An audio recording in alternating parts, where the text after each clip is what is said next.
This is the Nobel Podcast, where we talk about how to optimize your technology, life, and mind. We're joined by special operations veterans, entrepreneurs, investors, and others who have overcome difficulty to make it to the top of their craft by staying in the fight. What is your name? So my name is Burgess Nichols. Where'd you grow up? I grew up in downtown Boston. I don't sound like it, but I grew up in downtown. I didn't even know that. Why don't you have a Boston accent? So my parents never had an accent. I never, in the area I lived in Boston, there wasn't a ton of accents. It was kind of a more of an international collection of people. So just never really developed it, honestly. Sometimes after a few beers comes out a little bit, like if I'm hanging out with my buddies in like South Boston, then yeah, it'll come out sometimes. But What about school? Where'd you go to school? so I went to Boston Latin School. Oh, Latin school? Yeah, Latin school. Like a classical school? Like a Yes. Latin, Greek? So the first public school in the country, and we had to take Latin every single year along with another language, because the history of the school is that everyone who went to Boston Latin would then go to Harvard. We used to teach the entire curriculum in Harvard in Latin. So you need to prep for that. So they've kept that tradition going, and they found that teaching Latin helps people out a lot with SATs on the verbal component, because there's a lot of like root analysis, the Romance language and words. And so, and it's just a differently constructed language. So it helps people kind of, I think, just think through how to digest vocabulary and understand how to, master languages. So I'm like incredibly jealous right now. So you did that all the way through 12th grade? Yep. You get in trouble a lot as a kid? What were you like as a youth? Yeah, I mean, I got into some stuff. I was kind of just very like, go, go, go. And when I do something, I kind of like, I dive into it. I have a bit of an obsessive personality. So like, and that kind of is in all areas of life. So like, if it's time to party, it's time to party hard, right? If it's time to study, although that was a little bit later in my time in school, it's time to study hard, right? Time to play ball, do it hard. So yeah, I got into some, typical drinking in the woods, trouble, that sort of stuff, but nothing too major. You're a military guy. So like, what was the age at which you knew you wanted to make that leap into the military? Yeah. So, I mean, once I learned about the Marines, right? I put the poster up on the wall, and like every night, like honestly, I look at that thing and just be like, this is what I want to do. It's one of the badass ones, but he's got the camo on the face, like and it's, it's just looking like, I want to do that. And Marines have mastered marketing. They certainly have.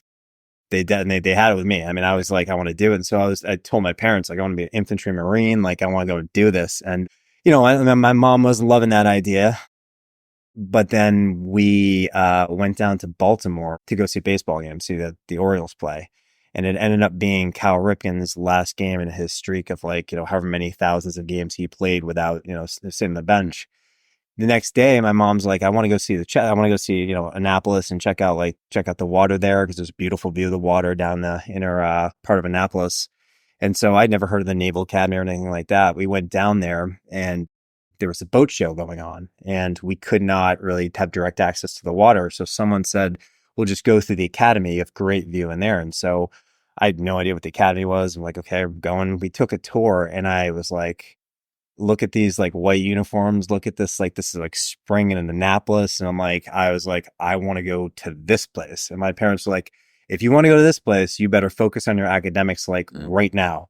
And I literally say on that day, like when I got back, like I started studying like as hard as I could, like getting tutors and just like really getting into it. And I turned my grades around like quite a bit. Was a little bit late in the process, because a lot of kids who wanted to go there had like already were academically were achievers, right? So I just focused on it. I remember that time I actually started to like enjoy school, because again, that kind of obsessive mentality, like started to get good grades, and I was like, I want to get more good grades and I want to get in. So that paired up with playing baseball. That's how I kind of, I got recruited by the academy to pitch. And the combination of that and the baseball, I went to the Naval Academy Prep School down in Newport, Rhode Island.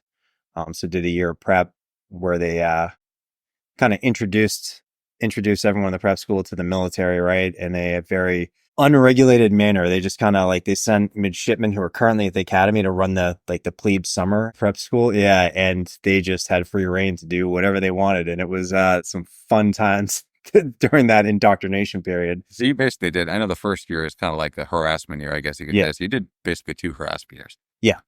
Yep. Interesting. But the cool thing is having come from NAPS, so the Naval Academy Prep School, when you go to the academy, you actually show up like a week earlier and you can kind of get your stuff set up and you're not friendly with the detailers at the academy, but they like understand that you've kind of been through it before. So like they're relying on us to help like the new kids coming out of, directly from high school to, you know, how do you shine your shoes? How do you make sure gig line's straight, right? Like all that sort of stuff. So that was kind of cool. You talked about the Marines and then impetus for military and then just in awe at the Naval Academy. Was there some deeper drive that your kind of obsessive personality was focused on? Was it service? Was it the risk? Was it the danger, the adventure? What was it? I think like all the above, but I think the most like paramount one was just like, I love this country, right? Like I think that, we undisputably, right, have the best country in the world, right? And I want to give something back to it too, right? And that combined with the danger, the risk, the excitement, the uniform, all that, it really got me. So all that combined, I was like, I definitely want to do this in some capacity, right? Whether it be Marines, Naval Academy, and that's why I ended up going that route. Did you grow up in like a nook in Boston that still had like the 18th century mentality? Because that's pretty awesome. Yeah, kind of. So where I grew up in Boston, there was a bit of it's a kind of a older neighborhood. You got some more of that. There's a little bit of that like Boston Brahmin type presence, and so I think that kind of made me appreciate like history of things and like understand the importance of institutions, and the people who go to them, and then and how they serve the country. So You're at the Naval Academy. You do baseball. I literally have never watched 30 seconds of baseball in my life. So like, talk to me. What you obviously must have been super passionate about it. Like, what is it about baseball? Like, what's the essence of baseball that you love that gets you off? yeah, I mean, I think like it's competition, right? First off, competition. I enjoy competition on all fronts. Baseball is just it's unique because when I was younger, like I would always be like throwing a ball, like throwing. Like I wanted to like throw a ball. Like I always wanted to like do something to that effect. And like my parents used to go to the playground that was literally right next to where we lived in downtown Boston. It was kind of a half city block playground. They could actually look out the window and see me down there. I would like throw a ball off the wall for like hours and just like I don't know. There's something like fun about that. And so I started playing Little League and found I had a pretty good skill for like pitching. And then I started to enjoy the kind of like strategic element of baseball too. And honestly, Sandy, there's probably no better feeling than like throwing like a fastball and just having someone like swing as hard as they can and just miss it like that. Yeah. Such a thrill with that. And then doing that at West Point, even better. Like, you know what I mean? So when you're in the academy, you're thinking about what do you want to do when you actually go full bore military upon graduation. What were your thoughts? What were you aiming to do? Yeah, it was interesting kind of like process there, right? Because like the academy, I found the academics challenging, right? Baseball took up a lot of time, like a lot of time. We're doing stuff like multiple times a day. When we travel, if we have an away game, we'll leave on like a Thursday evening. If it gets rained out, we stay until Monday, Tuesday, Wednesday to play it. And have to go back and take a thermodynamics final that like I'm already rocky with to begin with. The reason I say that to you is the mission in the beginning was like graduate, right? Like, and so let's see what, my aptitude level will be to what service. So I started to wrap my head around the idea of surface warfare. Once I started taking some of these practicum classes where we actually talk about like surface battles and, strategy in that respect and like how, all that actually kind of got me excited about it. So I picked surface warfare to go on the ship. What is surface warfare for anybody who doesn't know? Yeah, so that's so you commission and then you go to a surface ship. So basically, a guided missile destroyer is what I was stationed on, the USS Ross, as the gunnery officer. With my ship, we had guided missiles on it, so we had Tomahawks, and so I was in charge. I was called the engagement control officer, in charge of when we ran Tomahawk scenarios, and if we had to shoot, I'd be down in the combat information center running that, which I found that actually really, really interesting. When you're a junior officer on a ship, you get given about like 6 or 7 different jobs. So one of my jobs was a visit board search and seizure officer, so VBSS, Nice. That's fun. That was a lot of fun. And so that was probably one of the things I enjoyed the most because that then got into the more kind of like hands on the M4 type military versus just standing on the bridge of the ship, which was cool. Talk about that. What is VBSS? Can you walk through what a typical thing would be? Sure. Yeah. So, over in like just say in the Gulf, if we come up on a suspicious vessel or a vessel that's been flagged by Fifth Fleet that needs to be like inspected or approached, We would get the VBSS team, which we would take about 6 or 7 guys onto a rib and go over and approach it and basically, ask certain questions and report back on that. So we basically were in charge of searching various vessels for contraband, for anything illicit. And then sometimes it was just kind of some handing out waters, handing out some pamphlets. And a lot of these vessels over there would get attacked by pirates and stuff. And so we'd give them some food. And then in other cases, we had EOD on the ship where we were doing a sink X. So we'd actually be sinking a ship, an old, like an old cargo ship. That'd be a good time. Yeah. And we got them on board. We'd go and they would plant the explosives, right? On the demo on the ship. And then they'd pop the fuse and we'd go back to the boat. And then, a few minutes later, like when the thing sinks, it's pretty cool. That one time that we did that, my bosun's mate who's driving the rib was scared shitless of the explosives and stuff, and there was kind of heavy seas, but we had to do it because it had all been set up. So he starts cranking it up, and we're flying in the rib, and this shit ton of green water comes over, and it inflates my my life vest, and so I'm looking like an idiot there with this inflated life, and the EOD guys are giving me shit. It was a pretty funny experience. All right, so you ended up getting into more riverine stuff. So what's the progression in your career? You were on the ship, did some of the BBSS stuff. What happened after? I heard about riverines. A buddy of mine who was on the ship with me, we were excited about doing something a little more kind of tactical and hands-on. And we told the captain we wanted to go the riverine route, and he wrote us endorsement letters. And that was cool. And that was, riverines were kind of relatively new at that point. And so there was a lot of funding for a lot of really good kind of training. And can you explain highlight what is riverine? Yeah, sure. So basically riverines, it's intercoastal sort of river type warfare. So they had it in the brown water Navy back in Vietnam. Yeah, like a PT boat in Vietnam. Yeah, similar to that. Yeah, they actually had riverine boats in Vietnam, and we were doing the kind of modern day thing of that, right? And so it's a lot of patrolling kind of rivers and various kind of missions, whether it be dropping off individuals, picking up individuals, collection of certain sorts. That's what we were training for. And so because we were kind of newer, they put us through a lot of training there. It was really cool training, going down to Lejeune quite a bit, doing a lot of the, sleeping outside at night and the kind of land element of it, and then learning the small unit kind of tactics, like CQC type stuff. So that I really enjoyed that, coming from a ship, and then all of a sudden, I have a kid on, and I'm, doing some more fun stuff. So, and we got to shoot a lot, which was a lot of fun. I mean, going the range all the time, and yeah, it was a blast. We ended up, my riverine unit ended up not deploying. We got prepped for deployment, but then riverines got pulled out of Iraq right before we were supposed to deploy, which sucks. So you had an Odyssean type journey in the military. So where did you go after that? Because I think just some unique stuff. Yeah. So then next, went over to Coronado at Expeditionary Warfare Training Group Pacific. Did a stateside foreign military sales job. So I was in charge of a couple classes where we had international senior officers who come to EWTG PAC to learn about amphibious warfare and different aspects of that, and how they could bring that information back to their home country to figure out how they stand up their own kind of, or how they make theirs better.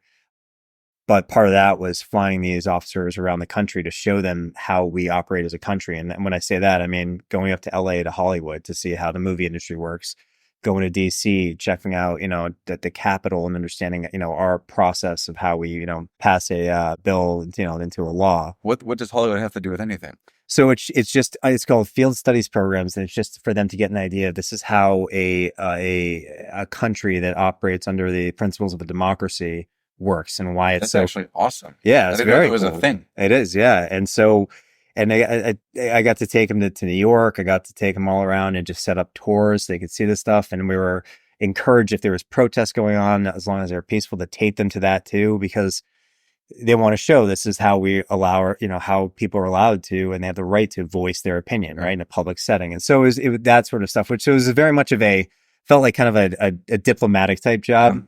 But it was cool. I really enjoyed that. Where'd you go from there in the military? So from there, I did foreign military sales in the eastern province of Saudi Arabia. So I didn't know that was a thing, honestly. I didn't know that was a job in the military. So yeah. dig into it. I didn't either until I saw the assignment come up. And so basically in Saudi, there was something called the Saudi Naval Expansion Program 2, which is in short, SNEP. And basically over there, helping the Saudis build out their infrastructure around their Eastern Fleet, not just Eastern Fleet, but I was there specifically for the Eastern Fleet.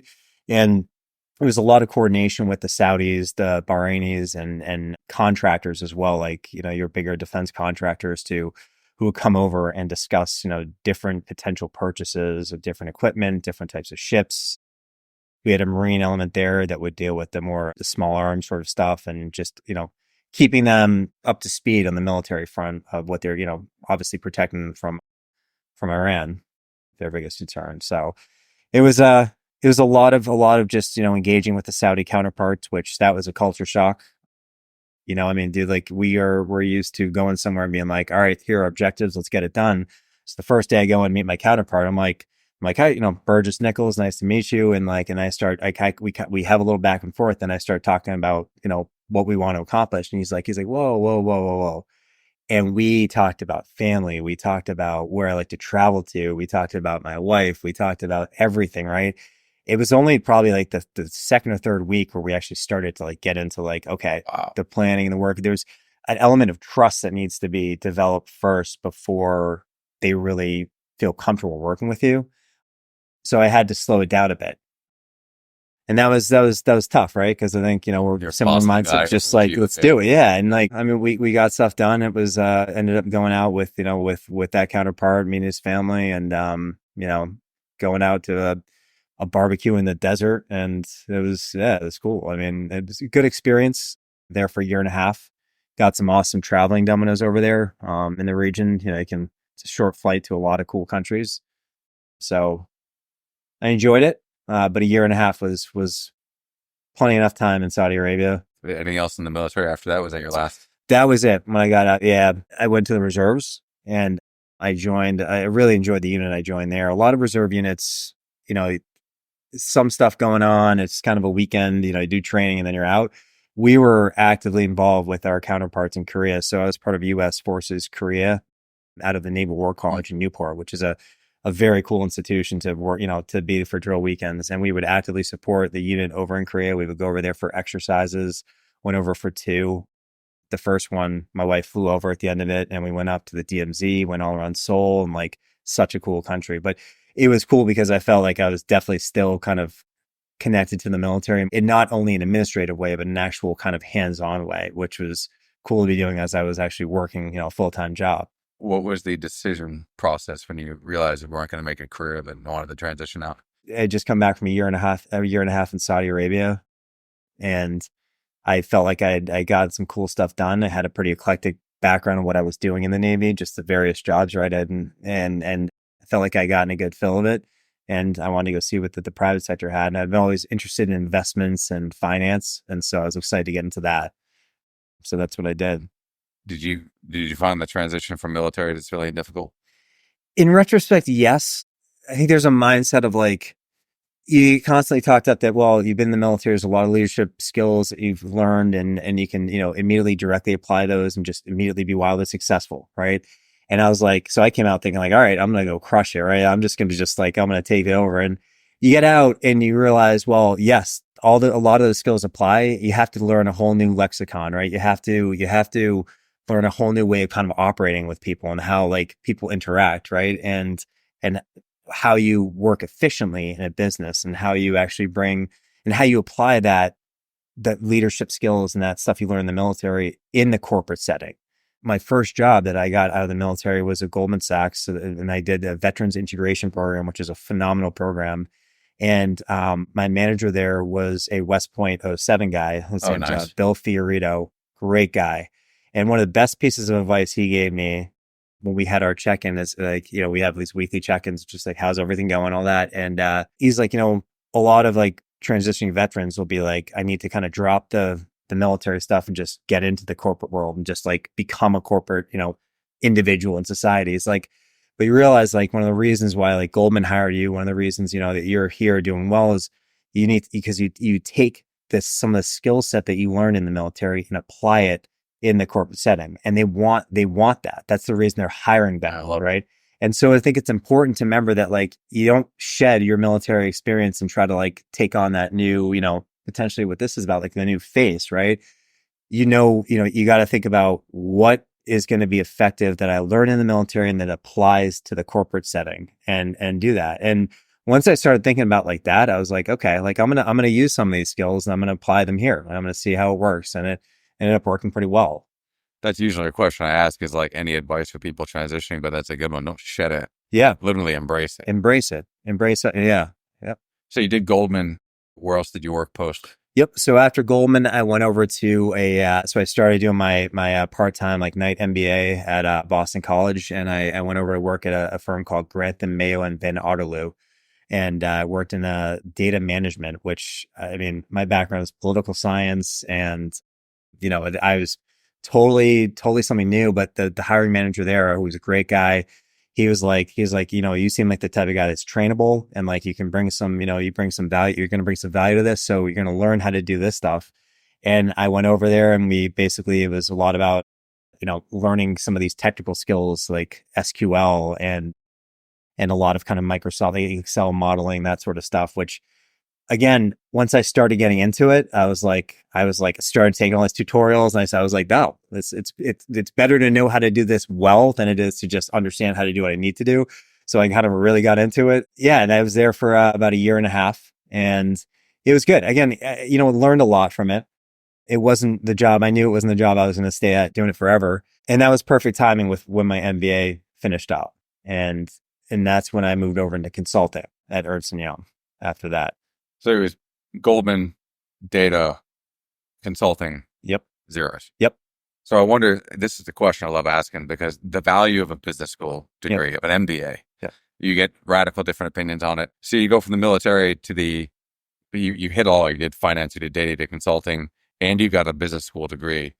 Was there any worth in the business school degree? Was it thumbs up, thumbs down? Yeah, I definitely some worth in it, right? I mean, I think you look at different programs, right? Different programs have different values, right? Like BC is a good localized program, so it's good in the New England area. Met a lot of great people there I'm still friends with today. I think I think it was good to do it after I had some experience in the private sector first, because you can take that real world experience and bring it up in classes and discuss it and actually talk through some stuff that you're dealing with currently, right? And it's, that was good. The case studies and just kind of understanding how to approach business problems was good. Tell me about poker. So I know you love it. I personally love it, but like I play so infrequently, I can't remember what hands beat other hands. Like, I'm fascinated by the idea of it and the thought that goes into it. Yep. So tell me about what is it about poker you love? So it's like strategy and people interaction and trying to read people, right? I just really enjoy that. Of course, like, you win a big hand, bunch of chips come your way. That's a lot of excitement right there, right? And it's funny. And also the people aspect of it too, is just the interesting people you meet at a poker table. I think the strategy behind it, the bluffing, I love the bluffing element too. So dig into the bluffing. How much of it is math and how much of it is bluffing?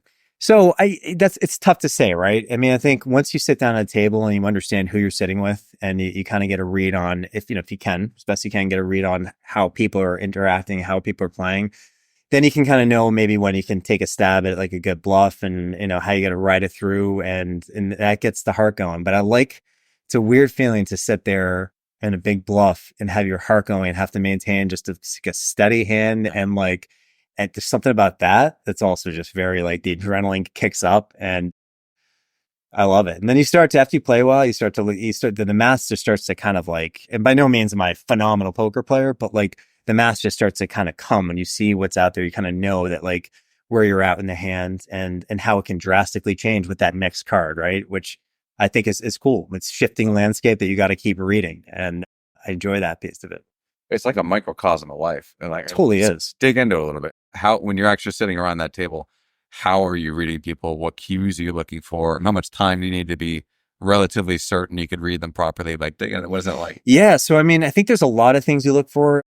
When someone puts chips in the middle, like occasionally you see how they hold the chips, or like some cases you see some people who might be shaking a little bit, right? So there's some easy like things like that.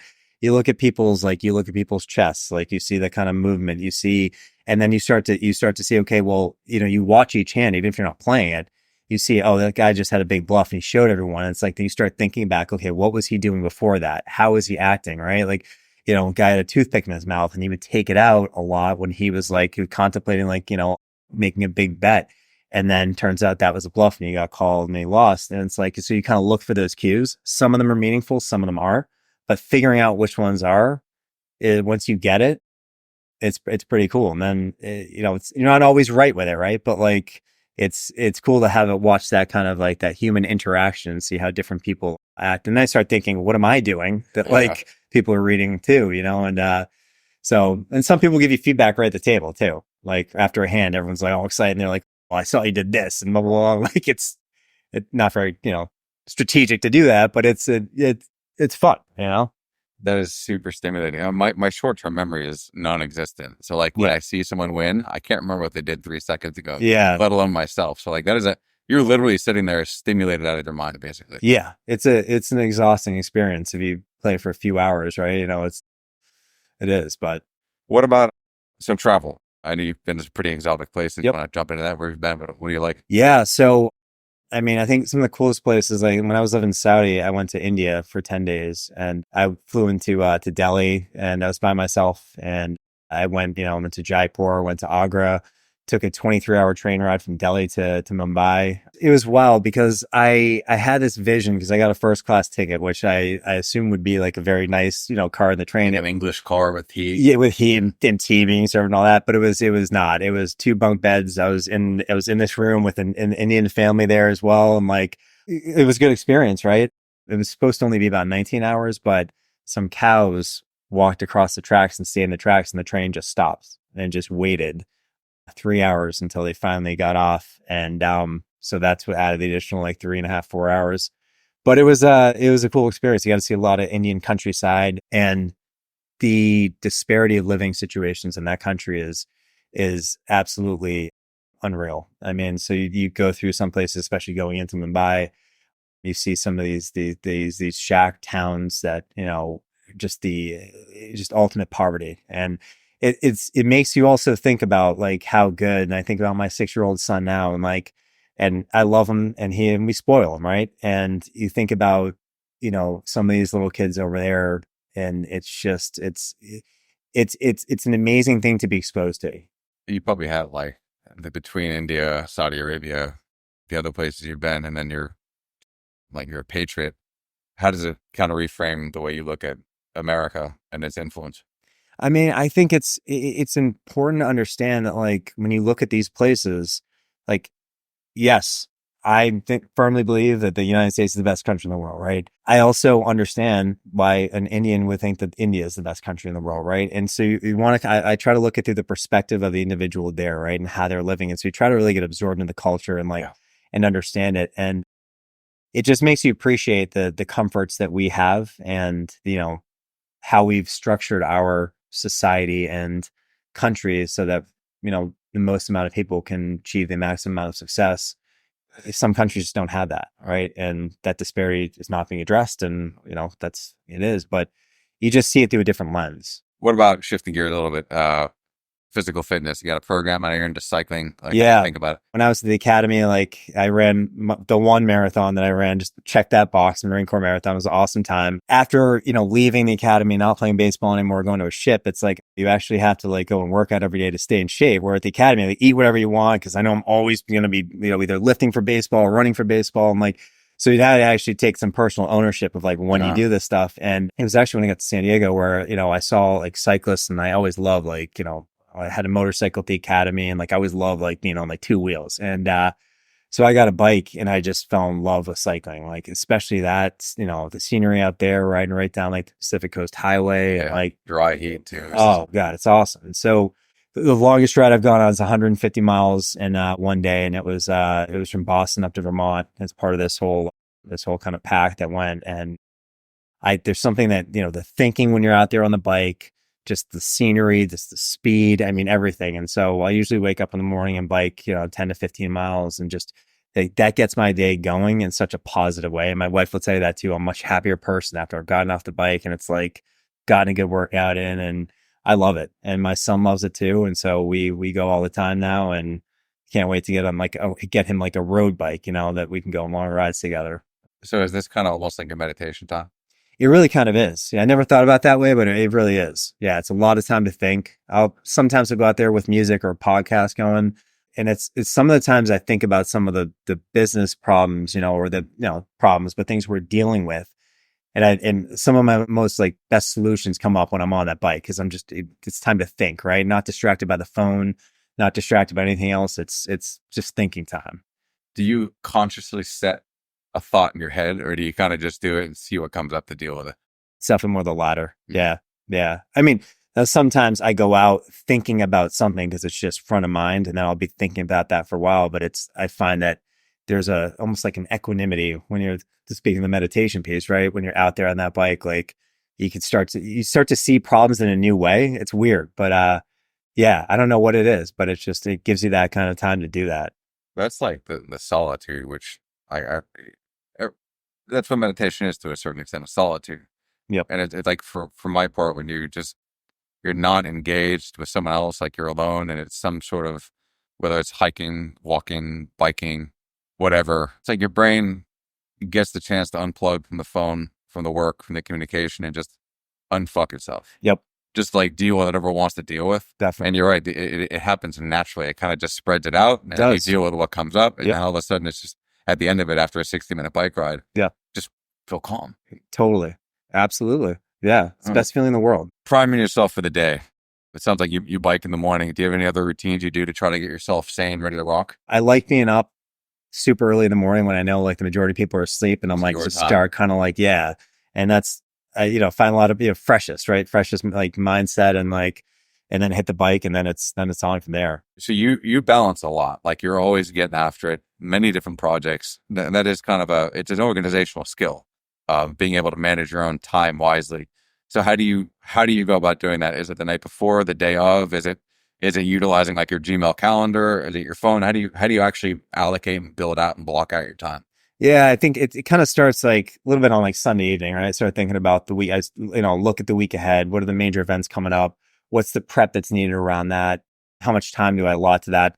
One of the things I got to say that really kind of paid off was the consulting piece. When I was doing that, everything was focused on people's time. Like what are people spending their time doing, and then equating that to a cost, right? Mm-hmm. Looking for efficiencies. So that really set that mindset with me of like, what's on my calendar this week that doesn't need to be there, right? If there's nothing, that's fine. But if there's something that just extraneous and just doesn't need to be there, then I cut it, right? Like, so look, and then what's coming up 2 weeks from now, 3 weeks from now, what are the big events coming up? And then it's kind of back plan from there. The nature of the work I'm doing now in strategy, there's a lot of stuff that, you think this is what the week's going to be like, then and call an audible because all of a sudden this is happening here. And like, so always got to leave some blank space for that too. How do you get your best work done? I know you have a lot of variability because you get like whiplash of how often things change in a startup, but you have certain like music you use. Do you have a location you like to do it? How do you think about that? Yeah, I think music, I like classical music. So like, just like classical music usually gets me in the good zone. That's a common theme. Yeah. Is it favorite composers? Like how do you? So I like Richard Wagner. Of course, though. Eric Satie is one that's very calming, and like those ones, I'll play those. And then on Apple Music, it just it goes to another similar artist or composer, and I let it play. But it's just I find that it's not distracting, and it helps kind of block out extra noise, right? And that just helps me out quite a bit. What about at the end of the day? You got a family, trying to balance the time. How do you pivot away from work mode to family mode?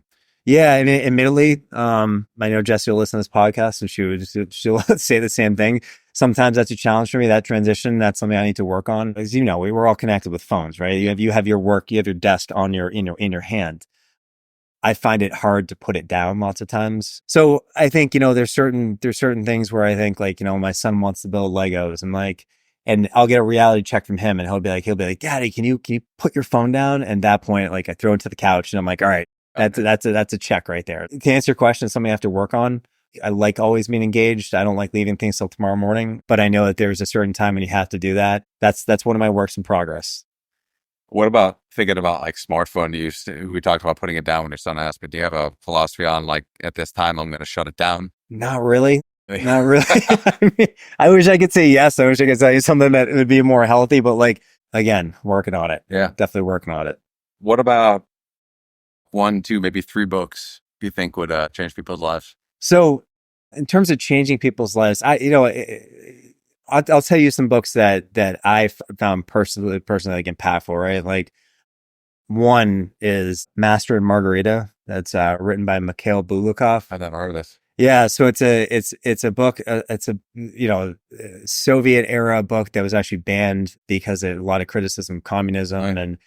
but it was basically it's the devil that's dressed up as a professor, and it's a satirical kind of look at like good versus evil, and materialistic kind of greed, and how good and evil need to coexist. Like one needs to exist for the other to exist, and it's kind of a dark comedy. And the reason I actually got into this book was my farewell from Saudi Arabia. My OIC over there was a very, very artistic guy. And like, he always have a kind of like angle on things. And so my farewell, it was like 10 in the morning at one of our like villas, and he had some vodka and some sausage and this like tomato thing. Is like, this is a Master Margarita when they had lunch with the devil. Like they're eating this. And I was like, this is cool. Like, this is super cool. Like, I want to read this book. And I did. And I was like, this is a fascinating book that like, it's worth a read. So that's one. The other one on the more business side of things, which I really enjoyed, was a book written by David Sokol, who used to be Warren Buffett's right-hand man. It's called Pleased But Not Satisfied. And it's a short book, but it's about basically never being satisfied with where a business is in its current state and always looking for that long-term value. Nice. He had a very kind of hardline approach. This guy, David Sokol, did.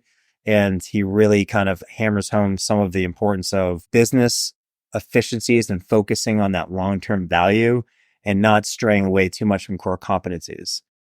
And it was funny because I got this book probably like 15 years ago, or maybe something like that. And since then, the book is now like, it's hard to find. And on Amazon, you buy for like $300 or $400. And it's just like, yeah. And so it's one of those books that I've read a couple of times, and because it just kind of always remind you of like some important things to focus on when looking at like, growth and how you drive business. Any other recommendations? There's different noir classics that I like, that are, short stories that are, kind of dark crime sort of stuff. What are some names here? So there's one, Boston Noir, which it's basically all these different short stories about, crimes in Boston. Well, actually, one of the stories is written by Dennis Lehane. I'm not sure if you're familiar with Dennis Lehane, but he is a Boston area crime, mystery kind of writer. And I read those books like so fast. It's all about like, it's downtown Boston setting. So I can like picture all this stuff in my head, and they're really good. So I like those books too. What about some movies? What movies impacted you? Movies. Heat was probably one of my favorite movies, right? Heat. I love that movie. Watched that 1,000 times. It's a great one. And then I think outside of that, in the military, we talk about how good they handled their weapons in that movie. Yeah, that was pretty phenomenal. Yeah. I mean, just think to that Val Kilmer scene when he sees the cop across the street and then he engages like that. That's just like such an exciting scene. Talented Mr. Ripley was one I loved. Like, I thought that was just a very well done. I like that kind of like, he had this like enigmatic character who's just so too smart for his own good, and like, and the music in there too. It's really into the setting and stuff is awesome. Movie Drive, I don't know if you've seen that one. That's a really good one. Ryan Gosling is a getaway driver, really good. Big fan of that one. Yeah, just saw Dune 2 recently. That was a pretty good one. Yeah. There was not a moment in that movie where I was like, all right, where are you going? The whole time I was completely engaged. Yeah, that's great. I watched it twice already like a dork. Yeah, that's good. Definitely good. Last question. Who's one person, dead or alive, you would want to have a conversation with? Andrew Carnegie. Oh, interesting. Yeah. I read a book called The Wisdom of Andrew Carnegie as Told to Napoleon Hill. And it was all basically just, it was a very candid, like, discussion with Andrew Carnegie. And like, the business titan, and like understanding like how he was able to be so successful in his approach to business, and just some core kind of like behavior type things that like I think were really fascinating. It's obviously it's written a while ago, and some of the stuff he says in the book probably would not fly today, but I think the core principles of it really struck home with me. And I had this kind of fascination with the business titans and like, Standard Oil and all that, just because I find that stuff. I love like you go by a railroad where you got moving of like goods across the country and ships coming in and bringing. I love seeing that in action. That to me is just like there's something like energetic about that. So hearing about this from like one of the business titans, I just found that really scintillating. Rock and roll, man. Anything you want to add? No, man, this is good. It's good. Good podcast. I appreciate it, man. Thanks. Awesome. That's it for this episode. If you want to check out more from the podcast, head to zeroeyes.com/nobel, where you can see show notes, read more about our guests, and suggest guests or topics of your own. Until next time, stay in the fight. Don't ring the bell.